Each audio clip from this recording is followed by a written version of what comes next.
नमस्कार दोस्तों, स्वागत है आपका अपने channel mind and health spark पर। आज हम बात करने जा रहे हैं एक ऐसी किताब की जिसने दुनिया भर के करोड़ों लोगों की सोच बदल दी। रॉबर्ट कियोसाकी की रिच डैड पुअर डैड। ये सिर्फ एक किताब नहीं है बल्कि एक ऐसी फाइनेंशियल गाइड है जो हमें बताती है कि अमीर लोग अमीर क्यों बनते जाते हैं और गरीब या मिडिल क्लास लोग स्ट्रगल क्यों करते रहते हैं। रॉबर्ट कियोसाकी के दो फादर थे, एक रिच डैड और एक पुअर डैड। इनके ज़रिए ये किताब हमें सिखाती है कि सही सोच और फाइनेंशियल एजुकेशन कैसे आपकी पूरी ज़िंदगी बदल सकती है। तो चलिए शुरू करते हैं। रॉबर्ट अपनी लाइफ के दो अलग अलग डैड्स की सोच के बारे में बताते हैं। एक उनके रियल फादर पुअर डैड और उनके बेस्ट फ्रेंड के फादर जिनको वो रिच डैड कहते थे। दोनों फादर सक्सेसफुल थे अपने अपने तरीके से, लेकिन पैसा और फाइनेंशियल एजुकेशन पर उनकी सोच बिल्कुल अपोजिट थी। पुअर डैड हाईली एजुकेटेड थे, गवर्नमेंट जॉब में थे, फिक्स सैलरी पर डिपेंड करते थे। उनका मानना था कि अच्छी पढ़ाई करो, सिक्योर नौकरी पकड़ो और स्टडी इनकम कमाओ। रिच डैड ज़्यादा पढ़े लिखे नहीं थे, लेकिन उन्होंने फाइनेंशियल इंटेलिजेंस सीखा था। उनका मानना था कि पैसा तुम्हारे लिए काम करे, तुम पैसे के लिए काम ना करो। ये दोनों सोच के बीच का डिफरेंस ही पूरी किताब का फाउंडेशन है। एजुकेशन सिस्टम हमें जॉब के लिए प्रिपेयर करता है, लेकिन पैसा मैनेज करना या वेल्थ बनाना नहीं सिखाता। इसीलिए जो लोग सिर्फ सैलरी पर डिपेंड होते हैं वो अक्सर फाइनेंशियल स्ट्रगल करते हैं।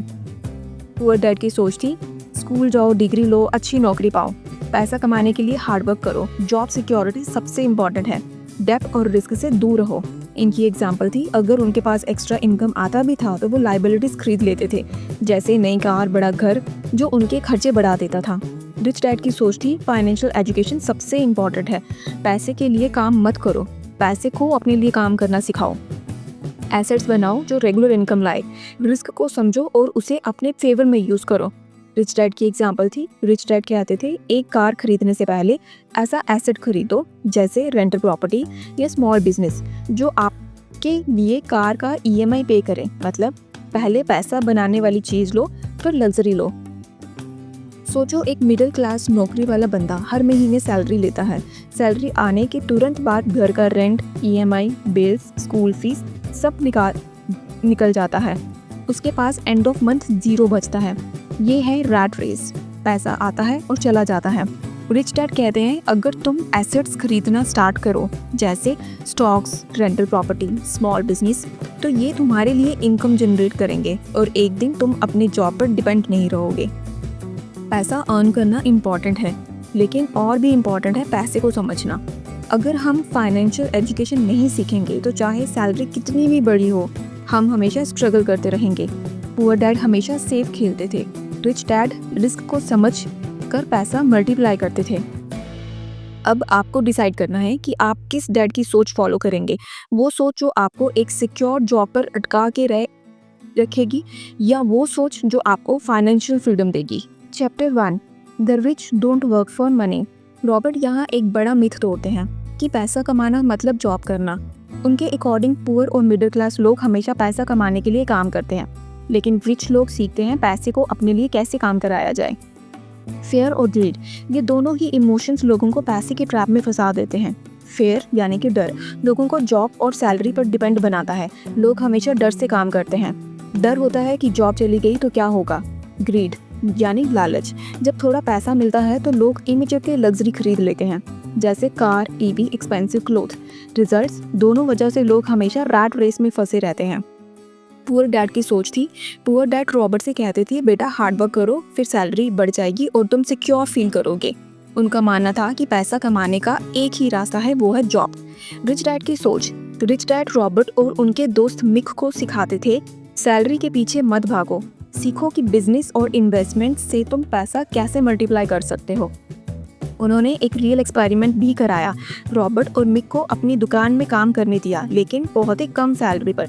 जब उन्होंने कंप्लेन किया, रिच डैड बोले ये सैलरी तुम्हें एक ट्रैप की तरह फील हो रही है ना? यही लोगों की लाइफ होती है, सैलरी उन्हें बंधी बनाकर रखती है। उन्होंने सिखाया कि असल चीज़ है सीखना, ऑब्जर्व करना और अपॉर्चुनिटीज़ ढूंढना, ना कि सिर्फ सैलरी के लिए काम करना। सोचो, एक नौकरी वाला बंदा हर महीने 40,000 कमाता है। जैसे ही सैलरी आती है उसका डर, फिर उसे बोलता है ये पैसा खत्म हो जाएगा, इससे पहले कि आप अपने बिल्स भर दो। और उसकी ग्रीड बोलती है, यानी लालच, थोड़ा पैसा जो बचा है उससे मैं अपना फ़ोन अपग्रेड कर लेता हूँ। रिजल्ट, सैलरी खत्म और वो अगले महीने फिर से वेट करता है। रिच डैड कहते हैं अगर तुम सैलरी के पीछे ही भागते रहोगे तो तुम कभी फ्री नहीं बन पाओगे। इंस्टेड तुम्हें ऐसे एसेट्स क्रिएट करने हैं जो तुम्हें सैलरी से ज़्यादा कमा के दे सकते हैं। अगर एक बंदा जॉब के साथ 5,000 बचाकर स्टॉक मार्केट या म्यूचुअल फंड में इन्वेस्ट करे और वो लॉन्ग टर्म के लिए ग्रो हो तो एक दिन उसका पैसा उसके लिए इनकम जनरेट करेगा। एक और एग्जांपल देते हैं, अगर वो एक स्मॉल फूड स्टॉल या ऑनलाइन बिजनेस शुरू करे तो वो एक एसेट बन जाएगा जो डेली पैसा लाएगा। चैप्टर 2 के लेसन्स हैं, पैसे के लिए काम मत करो, पैसे को अपने लिए काम करने सिखाओ। फियर और ग्रीड से कंट्रोल में रहो, सैलरी और लग्जरी के ट्रैप में मत फंसो।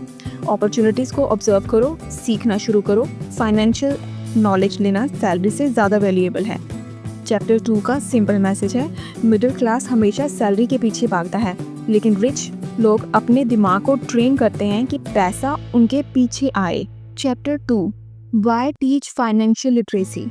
ये चैप्टर रॉबर्ट की बुक का सबसे इम्पॉर्टेंट फाउंडेशन है। रिच डैड ने रॉबर्ट को सिखाया कि पैसा बनाना इम्पॉर्टेंट है, लेकिन उससे भी ज़्यादा इम्पॉर्टेंट है उसे संभालना और समझना, और इसीलिए फाइनेंशियल लिटरेसी ज़रूरी है। ज़्यादा पैसे कमाना सोल्यूशन नहीं है। अगर तुम्हें पैसा हैंडल करना नहीं आता तो चाहे सैलरी 20,000 हो या 2 लाख हो, एंड रिजल्ट वही होगा, खाली पॉकेट। पुअर डैड सोचते थे अगर ज़्यादा पैसा कमाने लग जाऊं तो प्रॉब्लम सॉल्व हो जाएंगी। रिच डैड सिखाते हैं अगर तुम फाइनेंशियल लिटरेसी सीख जाओ तो तुम्हें प्रॉब्लम्स का सामना करना आएगा, चाहे पैसा कितना भी हो। रिच डैड ने एक सिंपल फार्मूला बताया जो एक रिच और पुअर के बीच डिफरेंस बनाता है। एसेट्स का मतलब होता है वो चीज़ जो आपके पॉकेट में पैसा लाती है। लायबिलिटीज़ का मतलब होता है वो चीज़ जो आपके पॉकेट से पैसा निकालती है। एग्जाम्पल, एक घर जो आपने लोन पर लिया है और जिसका EMI भर रहे हो, ये लायबिलिटी है क्योंकि पैसा निकल रहा है। लेकिन अगर वही घर आप रेंट पर दे दो और रेंट EMI से ज़्यादा आए, ये एसेट बन जाता है क्योंकि पैसा आपकी पॉकेट में आ रहा है। पुअर और मिडिल क्लास लोग अक्सर लायबिलिटी को एसेट समझ लेते हैं। उनके लिए अपना घर, नई कार, क्रेडिट कार्ड की शॉपिंग सब एसेट्स लगते हैं, लेकिन असल में ये सब खर्चे बढ़ाते हैं। रिच लोग पहले एसेट्स बनाते हैं, जैसे स्टॉक्स हो गए, बॉन्ड्स, रियल एस्टेट जो रेंट पे देते हैं, या कोई भी बिजनेस। फिर उन एसेट्स के प्रॉफिट से अपनी लग्जरी खरीदते हैं। मतलब वो अपनी ड्रीम कार सैलरी से नहीं खरीदते, वो अपने एसेट्स की इनकम से खरीदते हैं। सोचो, एक बंदा मंथली 60,000 अर्न करता है। अगर वो हर महीने EMI, शॉपिंग और लायबिलिटीज़ में पैसा उड़ा दे तो एंड मंथ 0 बचेगा। दूसरा बंदा मंथली 40,000 अर्न करता है, लेकिन उसमें से 10,000 स्टॉक्स या एक छोटे रेंटल फ्लैट में इन्वेस्ट करता है। 5 साल बाद उसकी पैसिव इनकम बन जाती है जो सैलरी के अलावा चलती है। यही डिफरेंस है फाइनेंशियल लिटरेसी में। रिच लोग एक और स्मार्ट ट्रिक यूज़ करते हैं जिसे कॉर्पोरेट स्ट्रक्चर कहते हैं। सिंपल वर्ड्स में, एक एम्प्लॉय डायरेक्टली अपना इनकम पर टैक्स देता है, लेकिन एक बिजनेस ओनर पहले अपने बिजनेस का खर्चा निकालता है, फिर टैक्स देता है। अगर एक एम्प्लॉय 1 लाख कमाता है तो उसके डायरेक्टली 30% टैक्स देना पड़ेगा, मतलब 30,000 रुपीज़ टैक्स। उसके पास बचा 70,000 रुपीज़। लेकिन अगर एक बिजनेस ओनर 1 लाख कमाता है तो वो पहले office rent, travel, business meetings जैसे एक्सपेंसेस माइनस करेगा, फिर टैक्स देगा बची हुई अमाउंट पर। मतलब उसका टैक्स कम होता है और उसकी पॉकेट में ज़्यादा पैसा बचता है। इसीलिए रिच डैड बोलते हैं कॉर्पोरेट स्ट्रक्चर एक शील्ड है जो रिच को और रिच बनाता है। चैप्टर 3 के लेसन्स हैं, सिर्फ सैलरी या पैसा बनाना इनफ नहीं है, उसे समझना और मैनेज करना ज़रूरी है। हमेशा एसेट्स बनाओ जो तुम्हें रेगुलर इनकम दे। लायबिलिटीज़ को एसेट समझने की गलती मत करो। टैक्स सिस्टम और कॉर्पोरेट स्ट्रक्चर को समझना भी एक इम्पॉर्टेंट फाइनेंशियल स्किल है। तो चैप्टर 3 का एक सिंपल मैसेज है, आप रिच तभी बनोगे जब आप अपने एसेट्स ग्रो करोगे और लायबिलिटीज़ को कंट्रोल करोगे। फाइनेंशियल लिटरेसी एक टूल है जो आपको वेल्थ क्रिएट करना सिखाता है। Chapter 3 mind your own business. Robert इस चैप्टर में एक क्लियर मैसेज देते हैं, आप जॉब कर सकते हो लेकिन जॉब को अपना एंड गोल मत बनाओ। आपका असली फोकस हमेशा अपने एसेट्स बिल्ड करने पर होना चाहिए। उनका मानना है कि अगर आप हमेशा अपने बॉस के लिए काम करते रहोगे तो आप सिर्फ उनकी वेल्थ बिल्ड करोगे, अपनी नहीं। मिडिल क्लास लोग अपना पूरा फोकस जॉब, प्रमोशंस और सैलरी बढ़ाने पर लगाते हैं, लेकिन रिच लोग अपना फोकस बिजनेस और एसेट्स बनाने पर लगाते हैं। यही वजह है कि एक तरफ लोग ज़िंदगी भर स्ट्रगल करते हैं और दूसरी तरफ लोग फाइनेंशियल फ्रीडम एंजॉय करते हैं। पुअर डैड कहते थे, अपनी नौकरी सिक्योर रखो, प्रमोशंस लो, पेंशन सेफ रखो, यही तुम्हारा बिजनेस है। मतलब उनके लिए जॉब ही सब कुछ थी। रिच डैड कहते थे, तुम अपने बॉस के बिजनेस में हेल्प कर रहे हो, लेकिन अपना बिजनेस कब बिल्ड करोगे। उन्होंने रॉबर्ट को सिखाया कि जॉब सिर्फ एक शॉर्ट टर्म सोल्यूशन है, असली लॉन्ग टर्म गेम है एसेट्स और side business banana. Mind your own business का मतलब। इस चैप्टर में रॉबर्ट एक इम्पॉर्टेंट कन्फ्यूजन क्लियर करते हैं। माइंड योर ओन बिजनेस का मतलब ये नहीं कि जॉब छोड़ दो, मतलब है कि जॉब के साथ साथ अपना ध्यान अपने एसेट्स कॉलम को बिल्ड करने में लगाओ। जॉब से सैलरी कमाओ, लेकिन सैलरी का एक हिस्सा एसेट्स में डालो, जैसे स्टॉक्स, बॉन्ड्स, रेंटल प्रॉपर्टी या स्मॉल बिजनेस। सोचो, एक आदमी 50,000 सैलरी कमाता है। अगर वो पूरा पैसा खर्चे और लाइबिलिटीज़ पे उड़ा देता है तो वो सिर्फ जॉब के लिए काम कर रहा है। लेकिन अगर वो 10,000 अपना एक साइड बिजनेस में इन्वेस्ट करता है, जैसे एक ऑनलाइन स्टोर, तो धीरे धीरे उसका एक एसेट बिल्ड होता है। रिच डैड कहते हैं, जॉब तुम्हें शॉर्ट टर्म में पैसा देती है, लेकिन एसेट्स तुम्हें लॉन्ग टर्म में फ्रीडम देते हैं। कोका कोला, माइक्रोसॉफ्ट, रिलायंस, इन सब के ऑनर्स सैलरी पर सर्वाइव नहीं करते। उन्होंने एक सिस्टम बिल्ड किया है जहां उनके एसेट्स उनके लिए पैसा बनाते हैं, चाहे वो पर्सनली काम करें या ना करें। इस चैप्टर के लेसन्स हैं, जॉब इम्पॉर्टेंट है, लेकिन अपना असली फोकस अपना बिजनेस और एसेट्स बिल्ड करने पर होना चाहिए। सैलरी से बची हुई इनकम को लाइबिलिटीज़ में खर्च करने के बजाय एसेट्स खरीदने में यूज़ करो। रिच लोग अपना बिजनेस माइंड करते हैं, इसीलिए वो रिच होते हैं। मिडिल क्लास अपने बॉस के बिजनेस को ग्रो करते हैं, इसीलिए स्ट्रगल करते रहते हैं। चैप्टर 3 का एक सिंपल मैसेज है, अपने बॉस के बिजनेस में काम करो, लेकिन अपनी वेल्थ के लिए अपना बिजनेस बिल्ड करना मत भूलो। जॉब तुम्हें रोजी रोटी देगी, लेकिन सिर्फ एसेट्स तुम्हें फाइनेंशियल फ्रीडम देंगे। Chapter 4, the history of taxes and power of corporations. Robert इस चैप्टर में एक बहुत ही पावरफुल और शॉकिंग ट्रूथ बताते हैं। गरीब और मिडिल क्लास लोग टैक्स का सबसे ज़्यादा बर्डन उठाते हैं, जबकि रिच लोग अपने बिजनेस और कॉर्पोरेट स्ट्रक्चर का यूज़ करके टैक्स से बचते भी हैं और अपना पैसा ग्रो भी करते हैं। पहले के ज़माने में इनकम टैक्स आम आदमी से नहीं लिया जाता था। इनकम टैक्स का कंसेप्ट ओरिजिनली सिर्फ टेम्परेरी था, वॉर फंड के लिए, लेकिन धीरे धीरे गवर्नमेंट ने इसे परमानेंट बना दिया। पुअर डैड इसे सिटीजनशिप की रिस्पॉन्सिबिलिटी मानते थे। उनका मानना था, टैक्सेस देश की सर्विस है।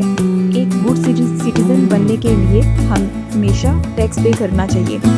रिच डैड इसे एक फाइनेंशियल गेम मानते थे, जिसमें एजुकेटेड और स्मार्ट लोग टैक्स सिस्टम को समझकर अपने फ़ायदे में यूज़ कर लेते हैं।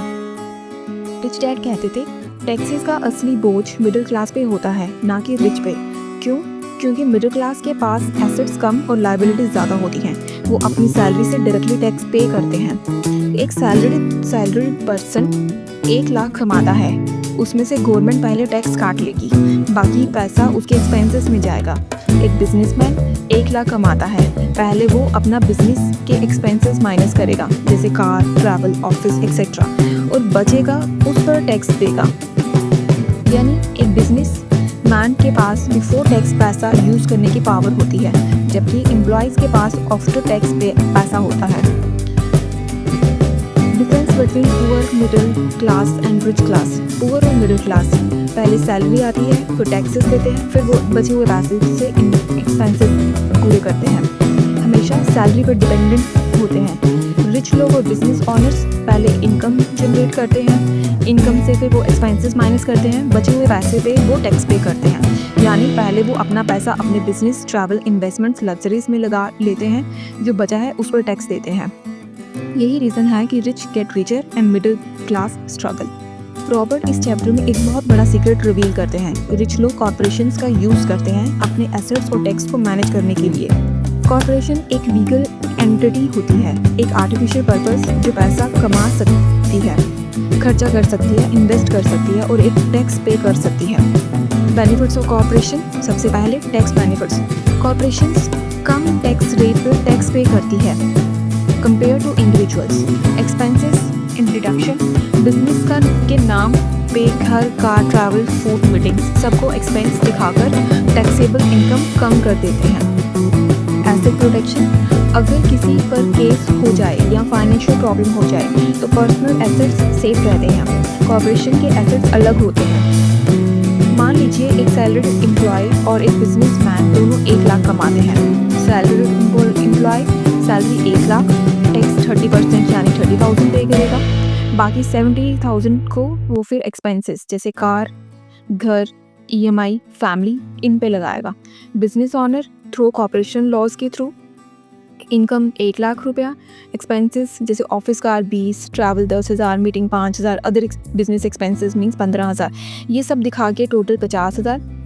1 लाख में से 50,000 ही बचा, उस पर टैक्स लगेगा 20%। नेट बचा 40,000 cash in hand, plus already अपने काम का ट्रैवल, कार, मीटिंग इंजॉय भी कर लिया। रिच ने अपनी लाइफस्टाइल भी इंजॉय की और टैक्स भी कम दिया। रॉबर्ट का लेसन है, आपको कॉर्पोरेट लॉज और टैक्स रूल्स को समझना होगा। अगर आप फाइनेंशियली एजुकेटेड हो तो आप भी एक कॉर्पोरेशन या कंपनी के थ्रू अपना पैसा मैनेज करके अपनी वेल्थ ग्रो कर सकते हो। पुअर डैड हमेशा कहते थे जॉब करो, सैलरी लो और टैक्स ऑनेस्टली दो। रिच डैड कहते हैं फाइनेंशियल एजुकेशन लो, अपने लिए एक सिस्टम बनाओ और टैक्स सिस्टम को समझकर अपने फेवर में यूज़ करो। चैप्टर 4 के लेसन्स हैं, टैक्सेस ओरिजिनली रिच से लेने के लिए बने थे लेकिन बर्डन मिडिल क्लास पे आ गया। रिच लोग कॉर्पोरेशंस का यूज करके अपना टैक्स कम करते हैं। मिडिल क्लास सैलरी पर डिपेंडेंट होके हाईएस्ट टैक्स में जाती है। आपको भी अपने पैसे को मैनेज करने के लिए बिजनेस और कॉर्पोरेट स्ट्रक्चर का नॉलेज लेना होगा। इस लेसन का सिंपल मैसेज है, पुअर और मिडिल क्लास लोग टैक्स के बोझ के नीचे दबते हैं, जबकि रिच लोग फाइनेंशियल एजुकेशन और कॉर्पोरेशन का यूज़ करके टैक्स सिस्टम को अपने फेवर में कर लेते हैं। अगर आपको सच में रिच बनना है तो टैक्स और बिजनेस की गेम को समझना होगा। Chapter 5 the rich invent money. Robert कहते हैं रिच लोग अपॉर्चुनिटीज़ क्रिएट करते हैं जबकि पुअर और मिडिल क्लास अपॉर्चुनिटीज़ का वेट करते हैं। यानी पैसा बनाने का असली टैलेंट है क्रिएटिविटी प्लस फाइनेंशियल एजुकेशन। जो लोग सिस्टम समझते हैं वो नए आइडियाज से पैसा जनरेट कर लेते हैं। पुअर डैड का आइडिया था पैसा कमाना मुश्किल है, ज़्यादा रिस्क लेना सेफ नहीं है, पैसा कमाने के लिए सिर्फ हार्डवर्क ही ऑप्शन है। लेकिन रिच डैड की सोच थी पैसा बनाने के इन्फिनाइट तरीके हैं, तुम्हारे आइडियाज़ और दिमाग ही असली एसेट्स हैं। अपॉर्चुनिटीज़ सबके सामने होती हैं लेकिन सिर्फ एजुकेटेड और डेयरिंग लोग उसे पकड़ पाते हैं।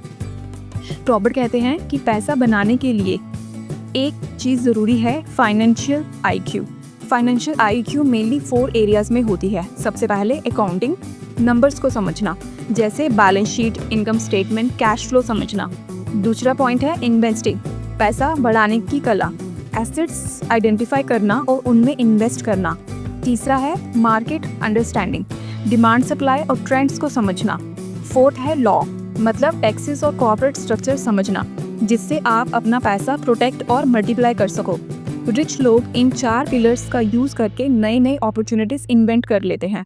एग्जाम्पल, रॉबर्ट खुद एक एग्जाम्पल देते हैं। उन्होंने एक प्रॉपर्टी 75,000 में खरीदी जब मार्केट लो था। थोड़ी रिपेयर करके उसकी वैल्यू 95,000 रुपीज़ हो गई। फिर उस प्रॉपर्टी को रेंट पर दे दिया। इस तरह उन्होंने एक ही डील से स्मूथली कैश फ्लो और कैपिटल गेन दोनों क्रिएट किया।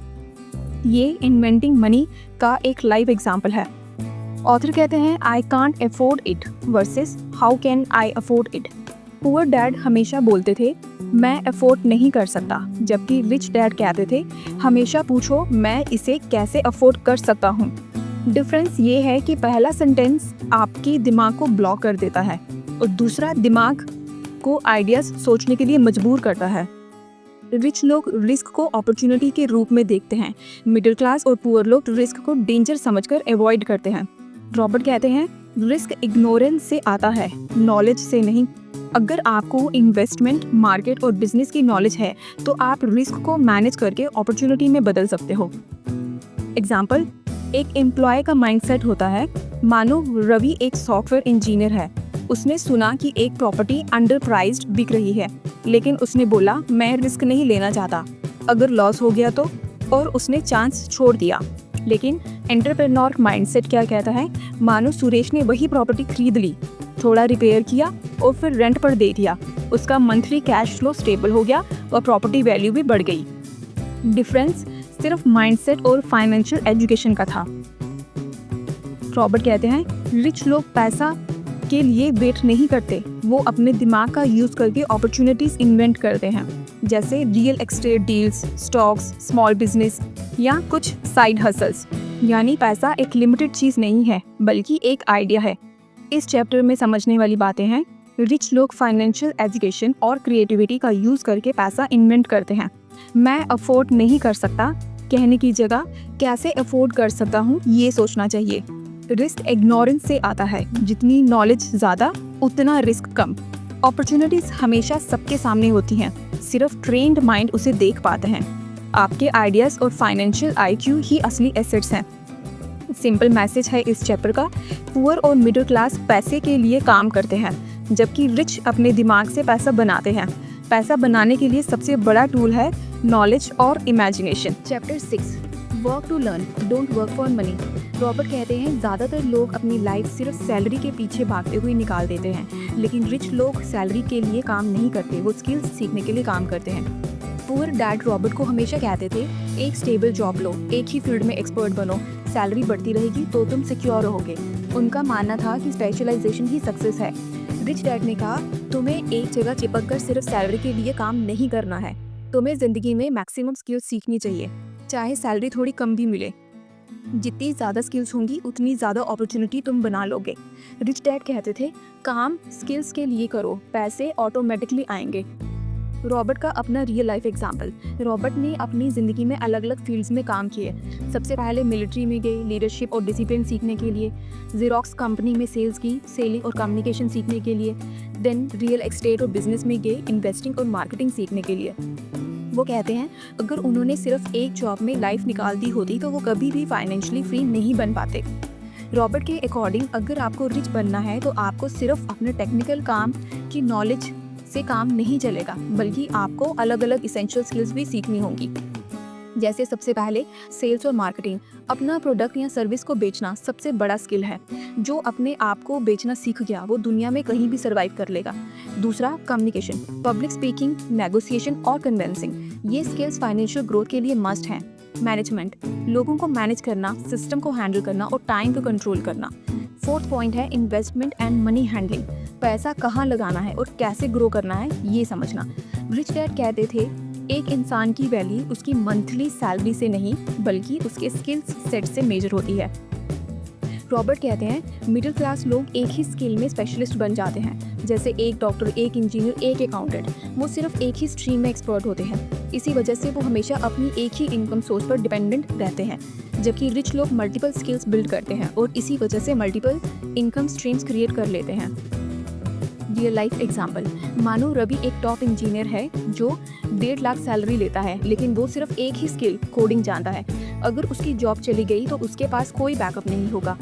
सुरेश एक नॉर्मल इंजीनियर है, लेकिन उसने कोडिंग के साथ कम्युनिकेशन, सेल्स और इन्वेस्टमेंट भी सीखा। वो एक साइड स्टार्टअप भी रन करता है और थोड़ा रियल एस्टेट में भी इन्वेस्ट करता है। उसके पास एक से ज़्यादा इनकम स्ट्रीम्स हैं। यही फ़र्क है स्पेशलिस्ट और मल्टी स्किल्ड इंसान में। रॉबर्ट कहते हैं आपको अपनी लाइफ एक एम्प्लॉय की तरह नहीं, एक लर्नर की तरह देखनी चाहिए। अगर आप जॉब कर रहे हो, देखो कि आप क्या सीख रहे हो, ना कि कितना कमा रहे हो। अपनी सैलरी थोड़ी कम भी हो जाए, लेकिन अगर स्किल ज़्यादा मिली तो वो आपको लॉन्ग टर्म में करोड़ रुपया कमा कर देगी। इस चैप्टर में कुछ खास बातें सीखने के लिए हैं, जैसे सैलरी के पीछे मत भागो, स्किल्स के पीछे भागो। सेल्स, कम्युनिकेशन, मैनेजमेंट और इन्वेस्टिंग जैसे स्किल्स सबसे इम्पॉर्टेंट है। रिच लोग मल्टीपल स्किल्स सीखकर मल्टीपल इनकम स्ट्रीम्स बनाते हैं। पुअर और मिडिल क्लास सिर्फ एक ही स्किल पर डिपेंडेंट रहते हैं, इसी वजह से स्ट्रगल करते हैं। हर नौकरी और एक्सपीरियंस को एक लर्निंग अपॉर्चुनिटी के रूप में देखो। सिंपल मैसेज इस चैप्टर का है, अपनी ज़िंदगी में जॉब सिर्फ पैसा कमाने के लिए मत करो। जॉब को एक स्कूल की तरह ट्रीट करो जहाँ तुम्हें नए स्किल्स सीखने को मिलते हैं।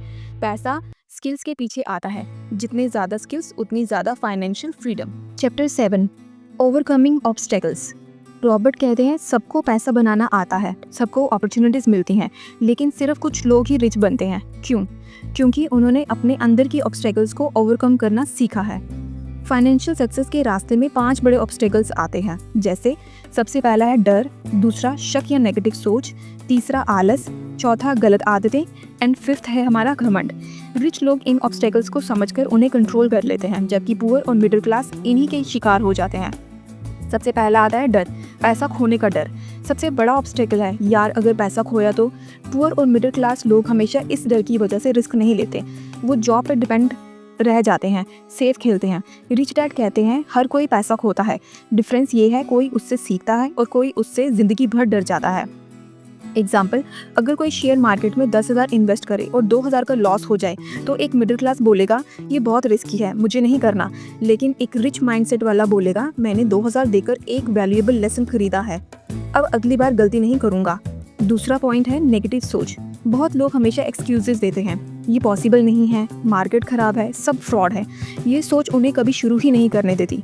रॉबर्ट कहते हैं अपॉर्चुनिटीज सबके लिए होती हैं, लेकिन नेगेटिव सोच वाले सिर्फ प्रॉब्लम्स देखते हैं, सोल्यूशन नहीं।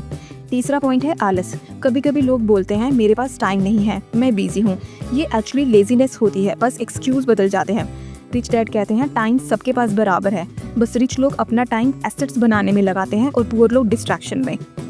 फिर आते हैं अगले पॉइंट में, वो है गलत आदतें। पुअर डैड की एक हैबिट थी पहले बिल्स पे करना, फिर बचे हुए पैसे को सेव करना। रिच डैड कहते हैं पहले अपने एसेट्स में इन्वेस्ट करो, फिर बाकी चीज़ें मैनेज करो। अगर आपके खर्चे की आदत गलत है तो इनकम चाहे जितनी भी हो आप कभी रिच नहीं बन सकते। एग्जाम्पल देते हैं, रवि हर महीने सैलरी आते ही EMI, शॉपिंग और एंटरटेनमेंट पे खर्च कर देता है। सुरेश सैलरी का एक हिस्सा सबसे पहले एसेट्स यानी म्यूचुअल फंड्स या रियल एस्टेट में डाल देता है, फिर बाकी चीज़ें कवर करता है, जिसका रिजल्ट 10 साल बाद रवि के पास कुछ नहीं और सुरेश के पास एक स्ट्रॉन्ग एसेट्स हैं। फिफ्थ पॉइंट है घमंड। सबसे खतरनाक ऑब्स्टेकल है इग्नोरेंस के साथ एरोगेंस। कुछ लोग समझते हैं कि उन्हें सब पता है और वो कभी सीखते नहीं। रॉबर्ट कहते हैं फाइनेंशियल वर्ल्ड में अगर आप एरोगेंट हो गए तो मार्केट आपको सबसे ज़्यादा दर्दनाक सबक सिखा देगा। रिच लोग हमेशा लर्निंग मोड में रहते हैं, एक्सपर्ट से सीखते हैं और ओपन माइंड रहते हैं। इस चैप्टर के कुछ खास लेसन्स हैं। फियर नॉर्मल है, यानी डर नॉर्मल बात है, लेकिन उसके साथ एक्शन लेना ही सक्सेस है। नेगेटिव सोच और एक्सक्यूजेस हमेशा आपको रोक देते हैं। टाइम की कमी नहीं होती, प्रायोरिटी की कमी होती है। पहले एसेट्स में इन्वेस्ट करो, बाकी एक्सपेंसेस बाद में हैंडल करो। हमेशा लर्निंग मोड में रहो। एरोगेंस फाइनेंशियल ख़त्म कर सकता है। इस चैप्टर का सिंपल मैसेज है फाइनेंशियल फ्रीडम के रास्ते में सबसे बड़ा दुश्मन आपके अंदर है, आपका डर, आपका शक, आपका आलस, आपकी गलत आदतें और आपका घमंड। जिसने इन्हें कंट्रोल कर लिया उसके लिए पैसा बनाना मुश्किल नहीं, नेचुरल हो जाता है। Chapter 8 getting started. रॉबर्ट कहते हैं रिच बनने का सबसे बड़ा स्टेप है शुरू करना। ज़्यादातर लोग प्लानिंग में, सोचने में या एक्सक्यूजेस में अपनी ज़िंदगी निकाल देते हैं, लेकिन रिच लोग छोटे स्टेप्स लेकर भी अपना जर्नी स्टार्ट कर लेते हैं। आपको बिलियनरी बनने के लिए एक ही बड़ा स्टेप लेने की ज़रूरत नहीं है, बस अपनी फाइनेंशियल एजुकेशन और डिसिप्लिन के साथ छोटे छोटे एक्शंस लेना शुरू करें। ये छोटे एक्शंस एक दिन बड़े वेल्थ में कन्वर्ट हो जाते हैं। रॉबर्ट 10 स्टेप्स बताते हैं। पहला स्टेप है I want to be rich, a strong reason. Robert कहते हैं सबसे पहले आपको एक स्ट्रॉन्ग रीज़न चाहिए कि आप रिच क्यों बनना चाहते हैं। वीक रीजंस की अगर होंगे तो वीक रिजल्ट्स आएंगे। एग्जाम्पल, मैं अपने पेरेंट्स की तरह स्ट्रगल नहीं करना चाहता, या मैं अपने बच्चों के लिए सिक्योर फ्यूचर चाहता हूँ। इमोशनल रीज़न जितना स्ट्रॉन्ग होगा आपकी मोटिवेशन उतनी पावरफुल होगी। दूसरा, डेली चॉइसेस मैटर। हर दिन आपके छोटे चॉइसेस डिसाइड करते हैं कि आप रिच बनोगे या पुअर बनोगे। क्या आप सैलरी का एक हिस्सा इन्वेस्ट करते हो? क्या आप टीवी देखने की जगह फाइनेंशियल एजुकेशन सीखते हो? अगर नहीं तो आप अपने डेली चॉइसेस को चेंज करो। डेली हैबिट्स ही आपके लॉन्ग टर्म फाइनेंशियल डेस्टिनी तक लेके जा सकते हैं। Choose your friends carefully. Rich dad कहते हैं आप जिस कंपनी में रहते हो वैसे ही बन जाते हो। अगर आप नेगेटिव और पुअर लोगों के साथ रहते हो तो आप भी वैसा सोचने लगते हो। रिच लोग उन्हीं के साथ टाइम स्पेंड करते हैं जो उनसे ज़्यादा इंटेलिजेंट और फाइनेंशियली स्मार्ट होते हैं। फोर्थ पॉइंट है learn how to manage risk. Poor लोग रिस्क से डरते हैं, रिच लोग रिस्क को मैनेज करना सीखते हैं। नॉलेज और प्लानिंग के साथ रिस्क एक अपॉर्चुनिटी बन जाता है। फिफ्थ पॉइंट, पे योरसेल्फ फर्स्ट। ये रिच डैड का गोल्डन रूल था, मतलब पहले अपना एक हिस्सा इन्वेस्ट करो किसी एसेट में, फिर बाकी बिल्स और एक्सपेंसेस पे करो। पुअर लोग पहले बिल्स पे करते हैं और बचा कुछ तो सेव करते हैं, लेकिन ज़्यादातर कुछ बचता ही नहीं। सिक्स्थ पॉइंट, पे well for good advice. Robert कहते हैं कि अकाउंटेंट, फाइनेंशियल एडवाइज़र और लॉयर्स ये सब एक्सपर्ट होते हैं। आपको इन्हें अच्छी फीस देनी चाहिए क्योंकि उनकी नॉलेज आपका लाखों बचा सकती है। पुअर लोग एक्सपर्ट एडवाइस लेने से कतराते हैं और गलतियों का वजह से बड़ा नुकसान कर देते हैं। Seventh point, be an action taker not a talker. Poor लोग सिर्फ बोलते हैं, मैं एक दिन बिजनेस स्टार्ट करूँगा, मैं एक दिन इन्वेस्ट करूँगा। रिच लोग छोटे छोटे एक्शंस लेते हैं, छोटी इन्वेस्टमेंट, एक साइड हसल, एक प्रॉपर्टी डील। नॉलेज बिना एक्शन के बेकार है। Eighth point, use assets to buy luxurious. Middle class लोग सैलरी से ही कार, गैजेट्स और लग्जीरियस ले लेते हैं। रिच लोग एसेट्स बिल्ड करते हैं और उनके रिटर्न्स से अपनी लग्जीरियस अफोर्ड करते हैं। पहले एसेट्स फिर लग्जीरियस लाइफ। नाइन्थ पॉइंट कहता है, work to learn not to earn. Robert repeat करते हैं, नौकरी को एक स्कूल की तरह ट्रीट करो। हर जॉब से एक स्किल सीखो जो तुम्हारे एसेट कॉलम को स्ट्रॉन्ग करे। टेंथ पॉइंट कहता है, डोंट क्विट। सबसे बड़ा रूल है, कभी हार मत मानो। बहुत लोग एक दो बार फेल होने के बाद गिव अप कर देते हैं, लेकिन रिच लोग फेलियर्स को फीडबैक समझकर और स्ट्रॉन्ग हो जाते हैं। Winners are not people who never fail but people who never quit. इस चैप्टर के कुछ खास लेसन हैं जो सीखते हैं। रिच बनने के लिए स्ट्रॉन्ग रीजन और मोटिवेशन ज़रूरी है। दूसरा पॉइंट, डेली चॉइसेस और हैबिट्स आपके फाइनेंशियल फ्यूचर बनाती हैं। अपनी कंपनी केयरफुली चूज करो। जैसे माइंडसेट लोगों के साथ आप रहोगे वैसी ही आपकी सोच बनती जाएगी। पहले अपने लिए इन्वेस्ट करो, फिर एक्सपेंसेस कवर करो। लग्जीरियस के लिए एसेट्स बिल्ड करो, सैलरी को वेस्ट मत करो। फाइनेंशियली जर्नी एक मैराथन रेस है, कभी भी गिव अप मत करो। इस चैप्टर का कुछ खास मैसेज है, रिच बनने का सफ़र एक दिन में नहीं होता, लेकिन अगर आप डेली छोटे छोटे स्टेप्स लेते हो, अपने एसेट्स बिल्ड करते हो और कभी गिव अप नहीं करते तो एक दिन फाइनेंशियल फ्रीडम पक्का है। Chapter 9, still want more, here are some to dos. Robert कहते हैं, आप कितनी भी फाइनेंशियल नॉलेज पढ़ लो, जब तक आप एक्शंस नहीं लोगे तब तक आपकी लाइफ चेंज नहीं होगी। नॉलेज बिना एक्शन के लग्जरी है, लेकिन एक्शन के साथ नॉलेज एक फॉर्च्यून बन जाती है। ये चैप्टर एक step by step action plan है जो हर एक इंसान अपनी फाइनेंशियल फ्रीडम की जर्नी के लिए फॉलो कर सकता है। इसमें रॉबर्ट 10 प्रैक्टिकल टू डूज देते हैं जो एक बिगनर को रिच बनने की तरफ ले जा सकता है। पहला step, find A bigger reason, a dream और ए गोल। आपको एक बड़ा क्यों चाहिए। सिर्फ पैसा बनाने का रीज़न वीक होता है। स्ट्रॉन्ग रीज़न हो सकता है अपने पेरेंट्स को बेटर लाइफ देना, अपने बच्चों के लिए फ्रीडम बनाना या दुनिया में एक लिगेसी छोड़ना। बड़ा ड्रीम, बड़ी motivation. Second step, make daily choices. हर दिन आपके छोटे डिसीजंस आपकी फाइनेंशियल डेस्टिनी बनाते हैं। एग्जाम्पल, एक दिन टीवी देखने की जगह फाइनेंशियल एजुकेशन सीखना, या एक दिन सैलरी का एक हिस्सा फास्ट फूड पर खर्च करने के बजाय इन्वेस्ट करना। आपके स्मॉल डेली चॉइसेस ही लॉन्ग टर्म वेल्थ क्रिएट करते हैं। Choose your friends carefully. आपकी सोच और आपका नेटवर्क आपकी फाइनेंशियल ग्रोथ डिसाइड करता है। ब्रोक लोगों के साथ रहना मीन्स पुअर थिंकिंग के बारे में सोचना। पुअर लोगों के साथ, उनके माइंडसेट के साथ रहोगे तो आप भी वैसा ही सोचोगे। सक्सेसफुल लोगों के साथ रहना, फिर आपका माइंड भी सक्सेस की तरफ जाएगा। Fourth point, master a formula then learn a new one. हर रिच पर्सन एक प्रूवन फार्मूला सीखता है और उसे रिपीट करता है। एग्जाम्पल, रियल एस्टेट में कैश फ्लो फार्मूला सीखना और उसे बार बार अप्लाई करना, फिर नया फार्मूला सीखना जैसे स्टॉक्स, बिजनेस या कोई भी intellectual property. Constant learning plus applying is equal to growth. Fifth point है, पे योरसेल्फ फर्स्ट। पहले अपनी सैलरी से एक हिस्सा एसेट कॉलम में डालो, जैसे कोई इन्वेस्टमेंट या बिजनेस या रियल एस्टेट। फिर एक्सपेंसेस और बिल्स पे करो। पुअर और मिडिल क्लास उल्टा करते हैं, पहले बिल्स बाद में सेविंग, जो कभी होती ही नहीं। Pay your brokers and advisers well. Financial experts जैसे लॉयर्स, अकाउंटेंट्स या ब्रोकर्स को सही फीस दो। अच्छी एडवाइस आपका लाखों बचाती है और करोड़ों कमा के देती है। पुअर लोग एक्सपर्ट एडवाइस को खर्चा समझते हैं, रिच लोग इसे इन्वेस्टमेंट समझते हैं। Seventh point, be an Indian giver, return on investment. इसका मतलब जब भी इन्वेस्ट करो, इंश्योर करो कि पैसा आपके पास वापस आए और एसेट फिर भी इनकम देता रहे। एग्जाम्पल, अगर प्रॉपर्टी में इन्वेस्ट करके रेंट से अपना कैपिटल वापस निकल लिया तो अब वो प्रॉपर्टी प्योर प्रॉफिट बन जाती है। Eighth point, use assets to buy luxurious. Rich लोग पहले एसेट्स बिल्ड करते हैं, फिर उन एसेट्स की इनकम से लग्जीरियस लाइफ लेते हैं। मिडिल क्लास सैलरी से ही कार, गैजेट्स, ट्रिप्स ले लेते हैं और फिर डेप्थ में फंस जाते हैं।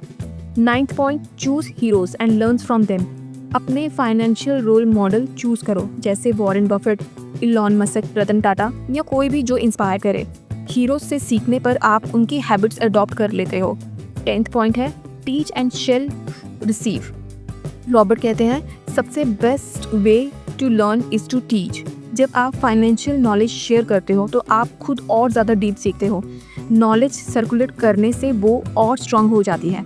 इस चैप्टर के कुछ 10 लेसन्स हैं सीखने वाले। सिर्फ नॉलेज नहीं, एक्शंस भी लेना है। आपकी डेली चॉइसेस आपकी फाइनेंशियल डेस्टिनी बनाती हैं।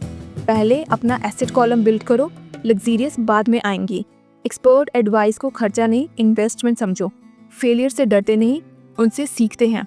टीचिंग और शेयरिंग से आपकी खुद की लर्निंग और स्ट्रांग होती है। इस चैप्टर का एक सिंपल मैसेज है, रिच डैड पुअर डैड का सबसे बड़ा लेसन है, रिच बनना एक चॉइस है और वो चॉइस हम डेली लेते हैं। अगर आप फाइनेंशियल एजुकेशन सीखते हो, अपने एसेट्स बिल्ड करते हो और कभी गिव अप नहीं करते तो एक दिन आप भी फाइनेंशियल फ्रीडम अचीव कर लोगे। तो दोस्तों, ये थी रॉबर्ट कियोसाकी की legendary book rich dad poor dad की डिटेल समरी। इस किताब ने हमें सिखाया कि असली फ़र्क हमारी सोच में होता है, चाहे हम पुअर डैड वाली सोच अपनाएं या रिच डैड वाली। पुअर डैड ने हमें जॉब सिक्योरिटी, प्रमोशंस और सैलरी इंक्रीमेंट सिखाया, लेकिन रिच डैड ने हमें सिखाया फाइनेंशियल एजुकेशन, एसेट्स बिल्ड करना और पैसिव इनकम क्रिएट करना। अब ये आप पर है, आप किस सोच को अपनाते हैं। क्या आप सिर्फ जॉब के लिए काम करेंगे या अपने लिए एक फाइनेंशियल एम्पायर बनाएंगे।